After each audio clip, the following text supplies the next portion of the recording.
If you know anything about Southeast Asian geography, you will know that Taiwan is just a little more than swimming distance away from China. That's right. If Taiwan were to rotate clockwise, it would literally be attached to the mainland. 160 kilometers is a 1.5-hour drive at highway speeds. In fact, many other countries don't even consider Taiwan to be a different country than China. Even the World Health Organization has refused to give Taiwan its own seat at the big table, which has become an obvious mistake. But don't get me started, because that's politics, and that's not what this video is about. Also, I don't feel like being assassinated. So, what's it like living on a small island next to the origin of the COVID-19 virus? Let's have a look.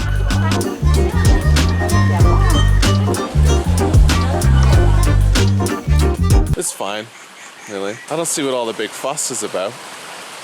I think that's just the secret, is Taiwanese people don't really see the big fuss all about it.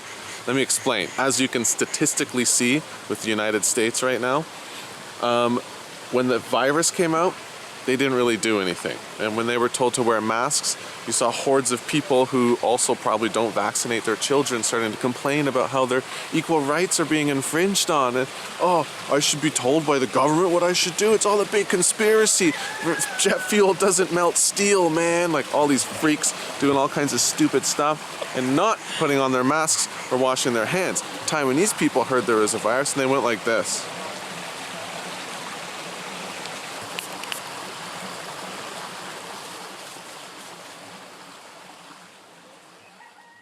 The thing is that Taiwan's, it's not the first time they've lived next door to China, which is a politically complex country to begin with. And so they're kind of used to dealing with all the colorful offsprings that come from such complexities, such as pollution and viruses. And you can't have a country that's densely populated like that, and like this one, without having the risk of pandemics. So when people start getting sick, other people start wearing masks, and it's just the way it is. Walking uphill. I'm talking?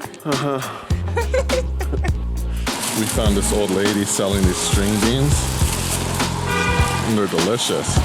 Strange to just be eating string beans raw on a mountain, but good nonetheless. In the city, things are mostly normal aside from having your temperature taken quite often, hand sanitizer being provided at almost every corner, and heavy fines for not wearing your mask on public transit. In schools, all students and teachers are required to wear a mask, and that too is totally fine with me because I never much cared for the nose pickers anyway. Shopping malls and restaurants have taken action to keep all their patrons safe too, so getting out of the house is really not an issue at all. Nobody wants to be the one that perpetuates the virus, so everyone puts in the effort and life moves on as normal here.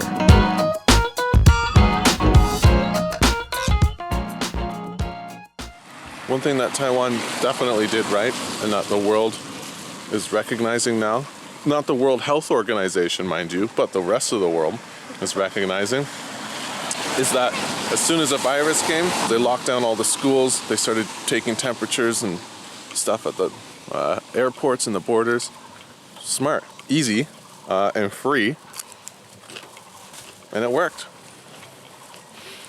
And when people started panic buying in grocery stores, the government stepped in and said, everybody can have a maximum of 3 of these items, 2 of those items. And now, I have all the toilet paper I need, all the food I need, and I can still work. Where'd you go? These string beans are amazing. Okay, so you're feeling a little sick, maybe you have a high fever, you're sure that it's nothing, and in all likelihood it is nothing, but you should get yourself checked. So maybe you're a little bit worried about what that process might look like. Well, our very own Olivia actually went through the process of getting checked for the virus, and she's agreed to answer some of my questions. You've been tested for the coronavirus, obviously. Yep. And obviously you don't have it, which is good news. So what is it that made you get tested in the first place?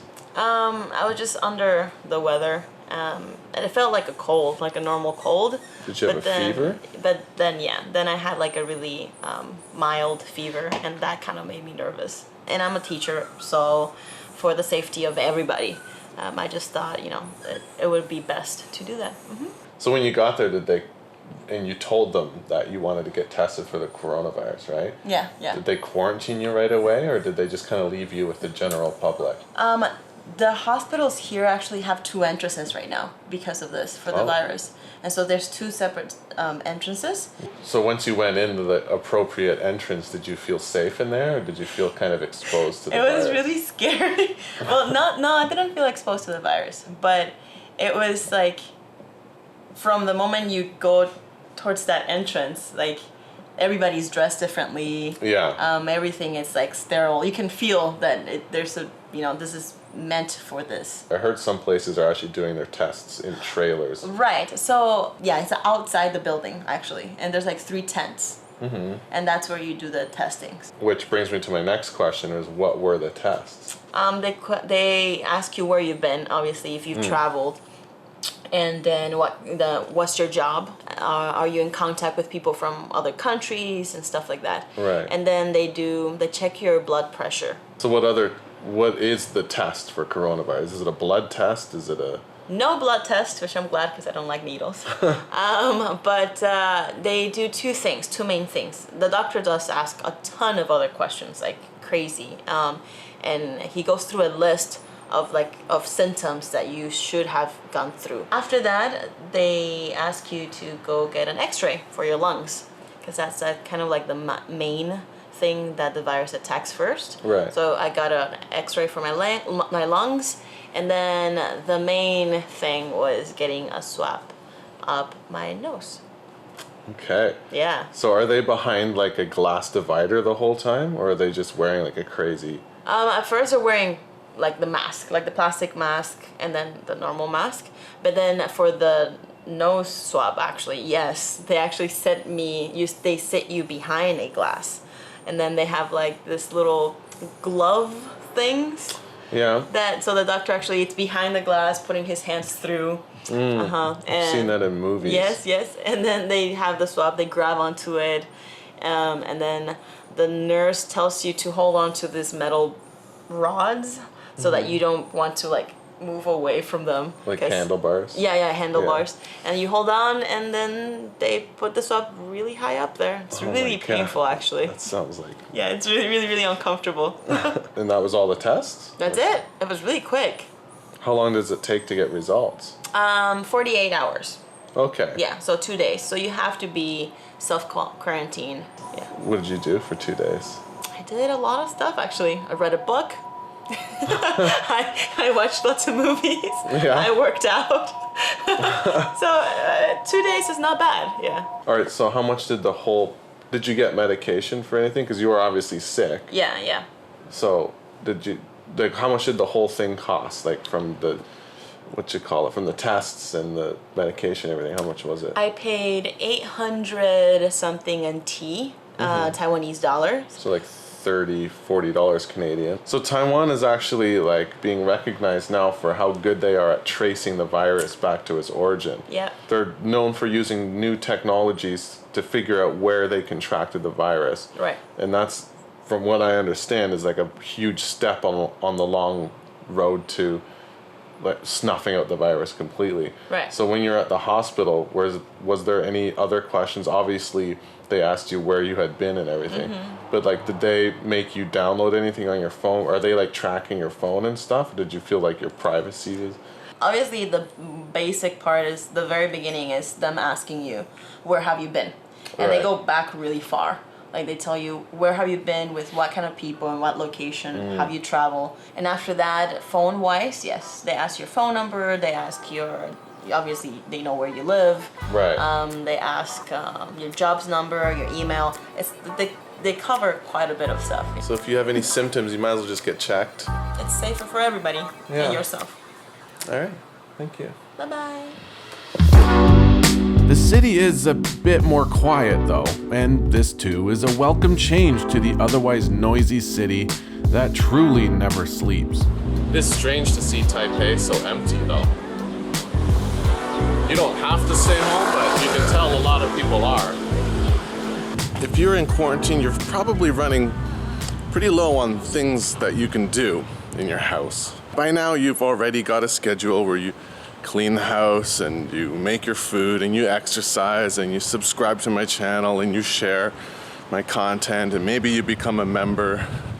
But aside from that, you could try learning a new language. 2 weeks, if you work pretty hard, you could learn quite a bit of a language, not Chinese. You probably won't learn anything about Chinese in 2 weeks. You could learn an instrument or practice an art like photography. What else? Let's see. You could subtitle my videos. If you go into the description and scroll all the way to the bottom, there's a link. If you click on that, that will take you to a thing that lets you subtitle the videos. Ooh, and this is my favorite thing, is you should rearrange all the furniture in your house. Try it, it's awesome. I try to do this about once a year, and it's great. It's like you move without spending any money. You could also sunbathe on your roof with a beer, but you don't need a virus to do that. Remember, only boring people get bored. Thank you. Things are good. People are happy. You just gotta wear a mask, get your temperature taken every once in a while, and spray your hands. No one's looking. Look at that, by the way. Isn't that insane?